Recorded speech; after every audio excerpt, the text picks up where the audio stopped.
When you're out there alone, far away from anyone else or any place else that gave you a sense of security, there's this feeling. A feeling of isolation. A separation from something in the very core of your being. I think this is our need to be in a context, a place where we belong.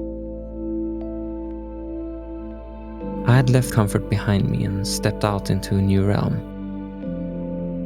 A realm of total seclusion. This seclusion is something very physical. The physical distance of being far away. And this physical distance really does matter.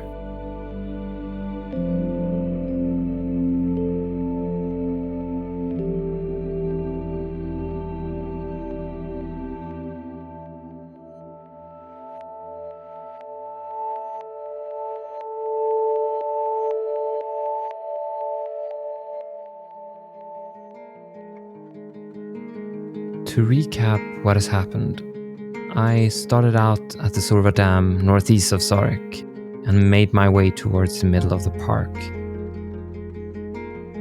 On the second day, I started my first climbing challenge, making my way over from Bastavagge to Varsavagge. Between the weather and the quickly approaching evening, this was not the best time to start out on something like this. However, if I were to stay on pace with my plans, I had to keep pushing and do the distance. So I decided to at least give it a go. And as we ended part 1, I set out on the steep 300 plus 400 meter climb up the loosely strewn boulders. The clouds were hovering just above me, blending into the mountainside and at times threatening to engulf me. It's strange to be walking over rocks you know very few have touched before. You look at your surroundings differently, continually calculating decisions at every moment. Nothing is a routine. Every step is a thrill. And this was undoubtedly enhanced by the weather. The ominous kind of weather I had, with the wind whirling around me, was pressing. I knew that I had an arbitrary goal ahead of me in the form of reaching some sort of a peak and descending into a valley of safety on the other side. If that was possible. I tried to focus on one step at a time, trying to not think about the fact that at any time now there could be something blocking my way, forcing me to turn back. But I kept going, and nothing seemed to come up. When I had traversed over the plateau and was steadily making progress up the last climb, the clouds were suddenly dispersing. It started with a small glimpse of the sun coming through the rapidly moving clouds, but then swiftly turning to clear blue skies as I approached the peak. It felt like things were finally turning around, and except for the fact that I had struggled to stay on my feet in the howling wind, I started to feel like this climb was actually quite doable, and soon I staggered over past the top cairn and hunkered down behind a shelter in the rocks. Oh Lord, please. Oh, no wind. Damn. It is a lot of wind. But I'm up at the first peak right now, so I'm super happy. I'm getting tired. Time is right now 6 o'clock. Should be getting a move on. My plans were to go over to the next peak and then down and to a couple of other small peaks. But we'll see. I think I probably shorten it a little bit because time is not on my side right now. But we'll see. I'm starting to get tired, so yeah, I'll see how I feel. At least I have downhill now, so that should make it a lot easier. Anyways, can I truck on? Yes, I was really starting to feel tired now. Not just tired as all the other times that I say I'm tired, but mostly in my head tired. But this time I was actually starting to feel tired. Physically tired. A new streak of clouds came in just as I started traversing over towards the next peak, and I was suddenly in the middle of a dense, fluffy fog. Navigating is much trickier when you can only see 10 to 20 meters ahead. I just knew that I was aiming to walk sort of uphill until I found a cliff. There was no distinct objects to hold my hand and point to where I was going, so I tried to just walk as straight as possible and hope for the best. And suddenly, light came into view through the fog.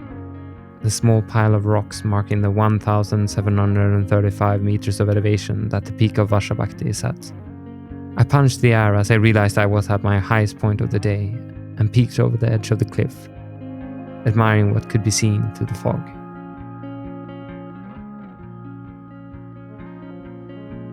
Initially, I had planned to keep traversing over to 3 extra peaks, but when I was staring out over the view ahead of me, I felt that was probably optimistic if I wanted to get to camp before midnight. So, after a few moments of deliberation, I determined to be satisfied by descending down into the valley of Varsavakke and following Luleå Varsasjogos down towards Rapadalen. The descent was stunning in the evening light, and reaching this valley of safety with its lush green moss-covered ground and numerous streams weaving back and forth was just the most exhilarating and accomplishing feeling I've had. The dopamine kick from completing the traverse and the contrast from being in the bouldery wasteland made it the very highlight of the trip so far. And looking back, I still rate this experience very, very high. There's just nothing better than walking into the sunset after completing something like this.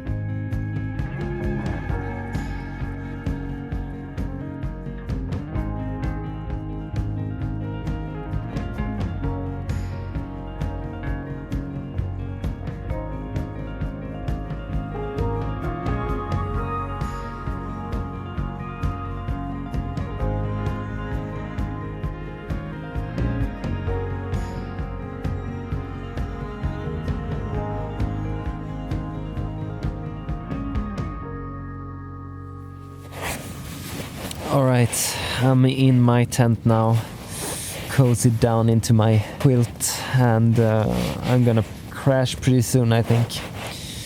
It's really cold right now. It's a lot colder than yesterday, and it looks pretty dark in the sky right now, so I don't know if it's gonna be some rain tonight. Hopefully only during the night, and maybe it's better tomorrow. It was really, really nice when I was walking down here. The sun was shining and it actually looked really clear from up where I came. But it's been a super nice day. It was really, really nice to go over there. But much more fun. Tomorrow is more of a just walking day, so that's nice too. Just get some distance done. Anyways, I'm gonna maybe read a little bit and then sleep, I think. Good morning. Looks like it's an amazing, beautiful, clear blue bird sky day today. So pretty happy about that. I've been enjoying a long, nice breakfast here on the grass, and just taking it easy and enjoying the sun. It's a little bit cold in the air still, but the sun is really warm, and as soon as I get down to a little bit of a lower elevation, I think it will be quite much warmer also. So I've just thrown all of the stuff out on the ground, and now I'm gonna pack up everything, get it into the backpack, and that's where I came from yesterday. I would call the following day uneventful. It was certainly not as exciting as the past day, but there was still some challenges to overcome. The main challenge was to try to get all the way to Skarja, where I was to begin the next climb of the trip, the so-called sauntering described in the previous chapter, up and over the ridge between 2 of the Grand Valleys. I had enjoyed the quite frightening view of the lower part of the ridgeline the day before, just as I had turned up towards Bastavage. The mountainside had been covered in clouds and snow, something that always makes the mountainside you're heading up look 10 times as uninviting. But the nearest challenge was to get down and out to the stream bed of Rapaedno. Maybe not the greatest challenge of the trip, but something that was bound to be a muddy and wet affair. I followed Luleå Varsasjogos for a bit until Varsavakke broadens out onto a shelf looking down over Rapadalen in all of its splendor. The descent is quite steep on soft grassy slopes before you can find the trail near the tree line just next to all of Varsasjogos. Walking the trail down through the trees was a nice break before I had to fight my way through some videsnår and crawl through deep muddy marshes. But at long last, I arrived on the sandy banks down at the bottom of the valley. The stream is impressive, being it's draining most of the water from the mountains around Sarek. Even though it was a bit of a struggle, it was well worth the trouble, because once you're out there, the views are as spectacular as could be. If there is one place to go and feel tiny, it's at the bottom of Rapadalen. This is not the worst spot in the world for a lunch break. I just climbed up quite a bit. I still have quite some climbing to do, but this is just an amazing spot in the sun. It's almost no wind, and the views are spectacular down into the valley from here, and it's really warm in the sun, so it's super nice. Just perfect weather today. These days don't come too often, I think, but when they're here, you gotta just enjoy them. So I'm gonna eat some lunch and just enjoy the sun for a little bit. And then actually I don't have too much left for today, maybe like 10, it's probably more than 10, but 15k maybe, something like that. Shouldn't be too bad. I'm a little bit red on my nose. Hope I'm not getting a sunburn. I don't really feel it here, I think, but yeah, it's I'm gonna show you the view.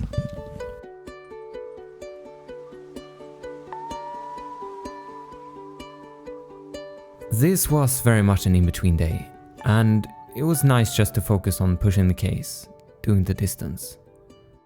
Life is so much more simple when you don't have that gnawing worry of what could come. And with the sun smiling down on me, everything was just so enjoyable. My troubles from yesterday seem very far away. I climbed up into Snavavage, the small plateau-like valley between Lådebakten and Bielasjokko. It makes a kind of shortcut through the landscape and circumvents the entangling forest down in Rapadalen. It's just such a pleasant space with its many streams trickling down the mountainside, gathering in Snavajavre, the lake that makes up most of its space. Many hikers who have been to Sarek surely recognize this place. You can see that by the quite established trail that goes through it. The valley ends abruptly at an almost cliff-like slope back towards Rapadalen. And from here I could already see my intended campsite. But that doesn't necessarily mean that it's that close, because you can see quite far in the open landscape. I kept traversing along the steep mountain trail, staying on elevation. It's not the most comfortable trail, but what it lacks in speed it makes up in its beauty. You get an almost bird's eye view of the valley, with the river and its many forks. The time-optimistic part of myself thought that I would be in camp at an amicable time of 4 o'clock or so, but reality soon caught up to me and camp did not seem to be getting that much closer. However, this seemed to trigger me in some way, because I started to get that end-of-a-day kind of speed that I sometimes seem to be able to muster up. I just kept feeling stronger and stronger the further the afternoon progressed, and the trail soon flattened out on the gentle slopes where the valleys come together. Matushovos, one of the tougher streams in the stretch, provided a nice end-of-the-day challenge, and soon I was crossing my second bridge of the trip, arriving at Skarja.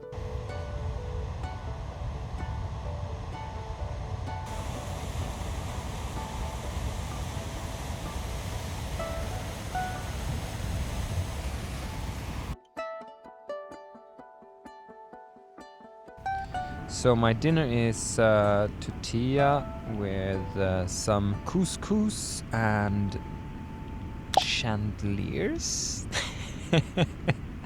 I do not know if it's called chandeliers.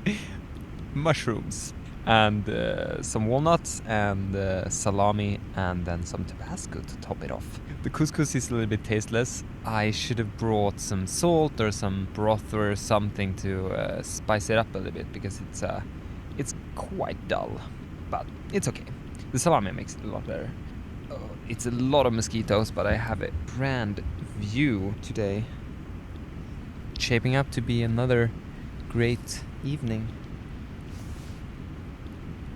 Yeah, lovely evening. Really, really beautiful. Sun is going down now, and I really hope it will be like this tomorrow also, because that's nice. It's glorious.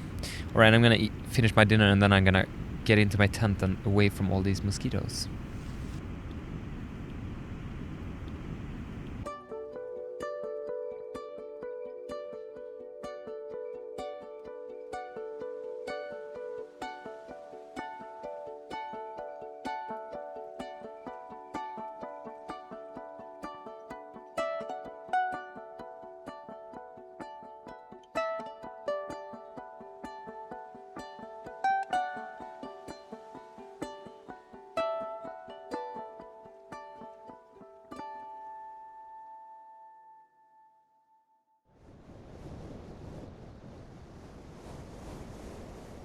climb coming up was 850 meters straight up to Skarja, then following the ridge over towards Gaska, adding another 250 meters of gain and another 150 meters of descending. The first crux was coming up just before Gaska, where the ridgeline would narrow down to what I imagine being a knife's edge ridgeline with an altitude gain of 100 meters at the same time. If I would be able to claim that peak, I then had the quite steep looking descent down to the other side. My biggest fear was probably that I would not be able to get down this descent and be forced to turn back down the steep ridge and hike all the way back to Skarja with the tail between my legs. So if I sound nervous here, you kind of know why.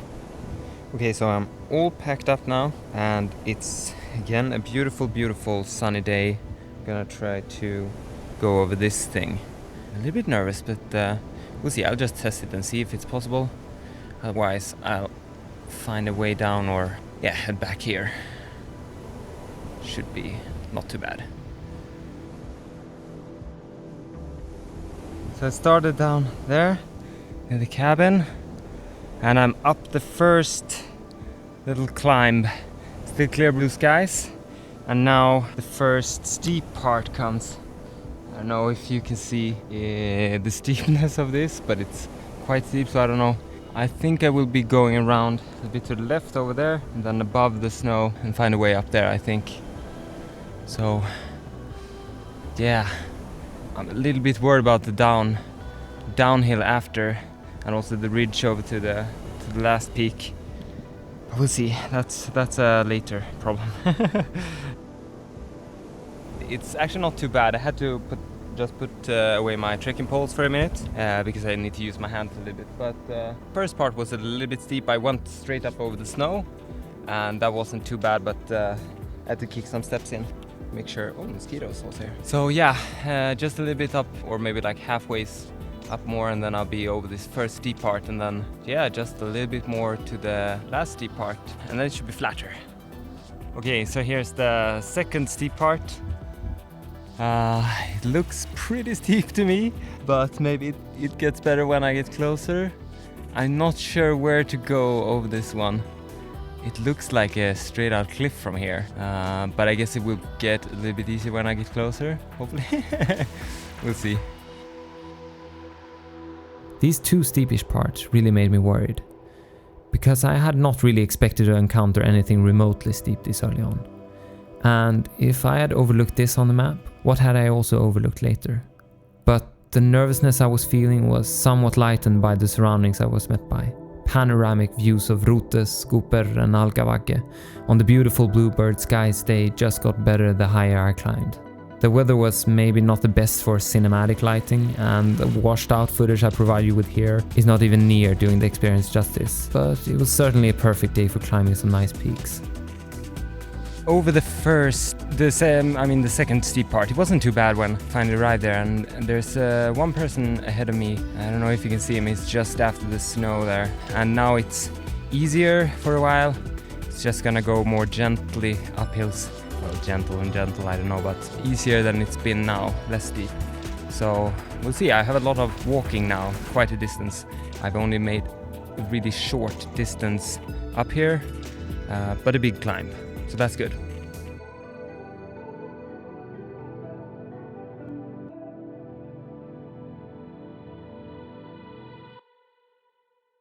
Okay, peak number 1 conquered.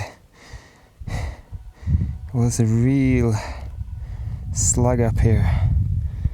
Ooh, mountains.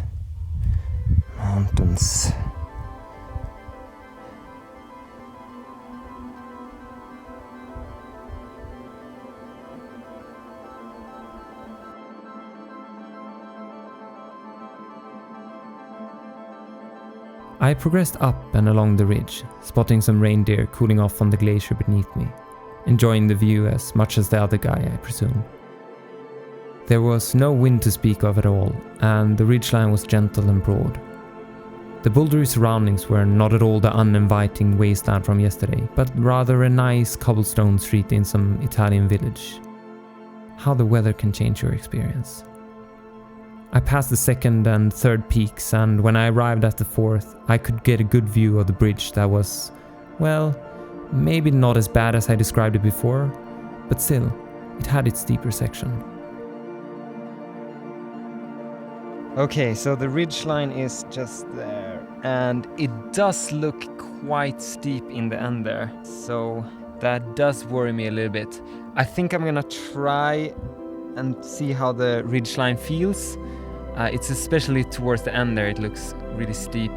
I want to feel that I can go back also if the other ridgeline down doesn't feel good. So we'll see. I need to take that into consideration. But I think I'm gonna try it at least.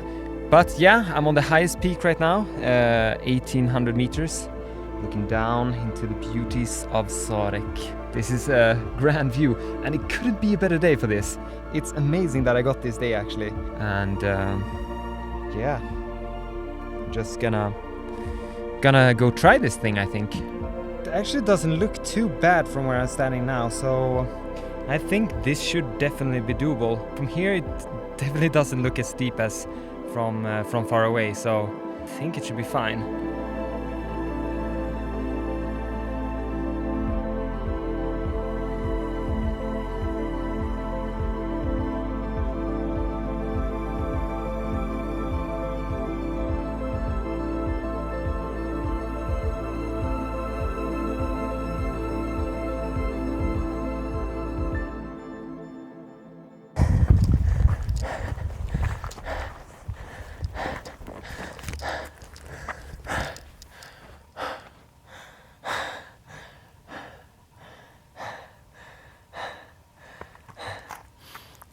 It's actually completely silent up here. No wind at all, and yeah, that wasn't bad at all.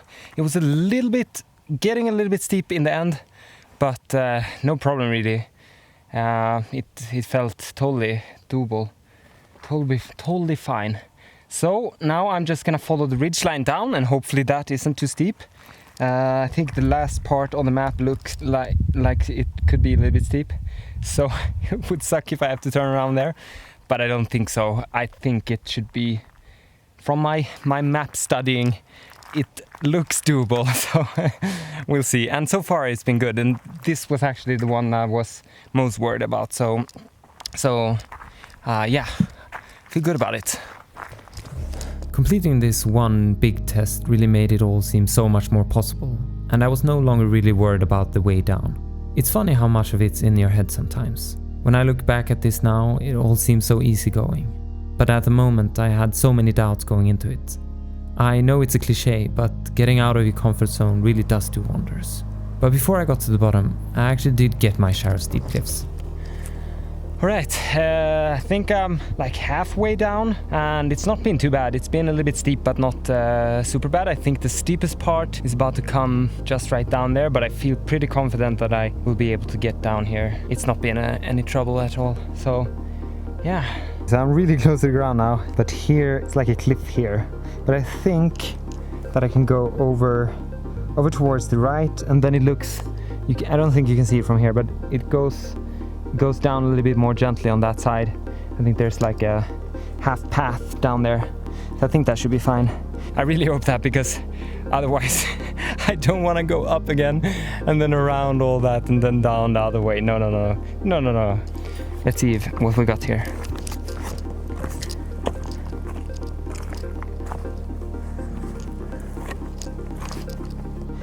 Yeah, so this was the last cliff. That was definitely the steepest part, but yeah, going slow was fine. And now I am almost down. Really close.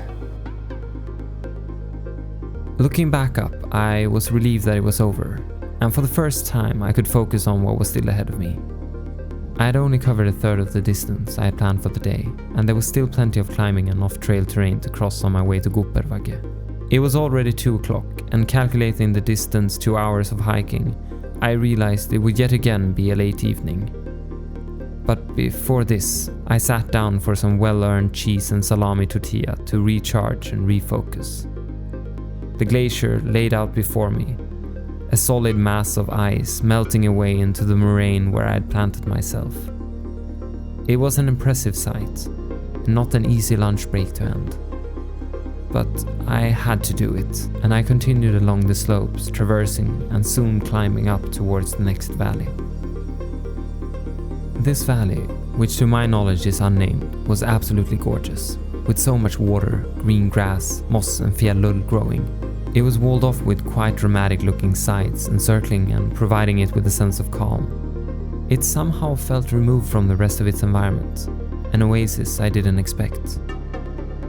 Towards the end, there was a large snowfield where all the water originated from. It made the climb slightly easier, since I didn't have to do the normal boulder hopping I had gotten used to.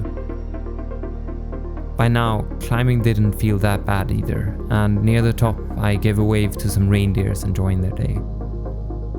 All in all, a really nice experience, and it felt good to finish the last climb of the day and walk down into the large green valley of Kuppervagge on the other side. I won't lie, during the last kilometers into camp I was quite tired. I wanted to get as close as possible to Alkavagge, and the ground down in the valley wasn't all high and dry, but rather mushy and boggy. My shoes don't really handle that kind of terrain well, but I can't complain. This is also what makes the valley so beautiful, so green and lush. It's really special in this way compared to other valleys in Sarek.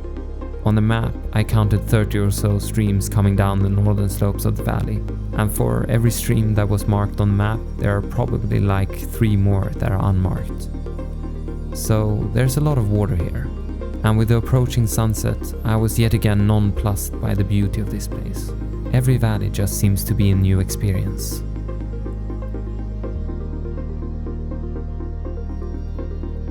So, you might ask yourself, why did I do this?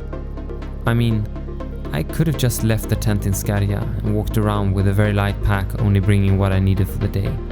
And you would be very right to ask that question, because that's exactly what I was thinking to myself when I looked at the map. I mean, I didn't really make it easy for myself, did I? But with the pack or without, it was an amazing day. It really was. So I felt very happy and excited about the last part of the trip coming up. For I knew that there was still a lot of wilderness between me and Kvikkjokk. And the wilderness is really what makes Sarek the very special place that it is. The wilderness, the seclusion, and the loneliness.